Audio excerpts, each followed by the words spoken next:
ইতিমধ্যেই বেরিয়ে আসলো আজকের বিশেষ বিশেষ সংবাদ। শুরুতেই দেখে নেব আজকের সংবাদ শিরোনাম। চাকরিহারা শিক্ষাকর্মীদের ভাতা ঘোষণা মানে মুখ্যমন্ত্রী আদালতের রায়কে চ্যালেঞ্জ করছেন বিকাশ।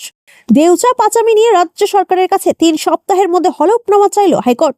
পহেলগাঁও আবহে মোদী শাহদের নিয়ে কুরুচিকর পোস্ট। আলিপুরদুয়ারে বাংলাদেশে অনুপ্রবেশকারী আটক।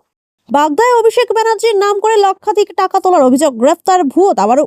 তেহট্টের শহীদ জওয়ান ঝন্টু শেখের স্ত্রীকে চাকরি ও পরিবারকে 10 লাখ টাকা অনুদান ঘোষণা মুখ্যমন্ত্রীর। এতক্ষণ দেখছিলেন সংবাদ শিরোনাম, এখন জানিয়ে দেব বিস্তারিত সংবাদ।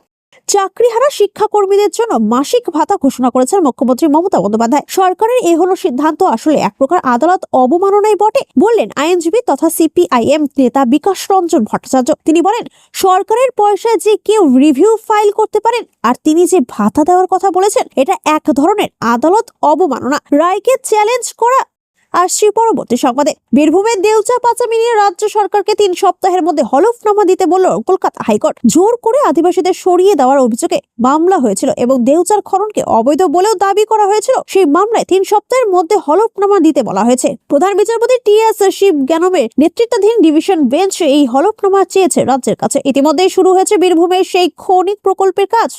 আসছি পরবর্তী সংবাদে। পিএম স্বরাষ্ট্রমন্ত্রী ও 2CM এর নামে সোশ্যাল মিডিয়া কুরুচিকর পোস্ট। কুমারগ্রামে আটক বাংলাদেশি অনুপ্রবেশকারী। অভিযোগ, পিএম মোদী স্বরাষ্ট্রমন্ত্রী অসম ও ইউপি এর সিএম কে নিয়ে কুরুচিকর পোস্ট শেয়ার করে অভিযুক্ত খোকন মল্লিক। স্থানীয়দের অভিযোগ, খোকন বাংলাদেশের বাসিন্দা। রাজনৈতিক পালা বদলের সময় এদেশে চলে আসে। কুরুচিকর পোস্ট সামনে আসার পর স্থানীয়রা তাকে ক্ষমা চাইতে বাধ্য করে। এরপর তাকে আটক করে 12 বিশা পুলিশ।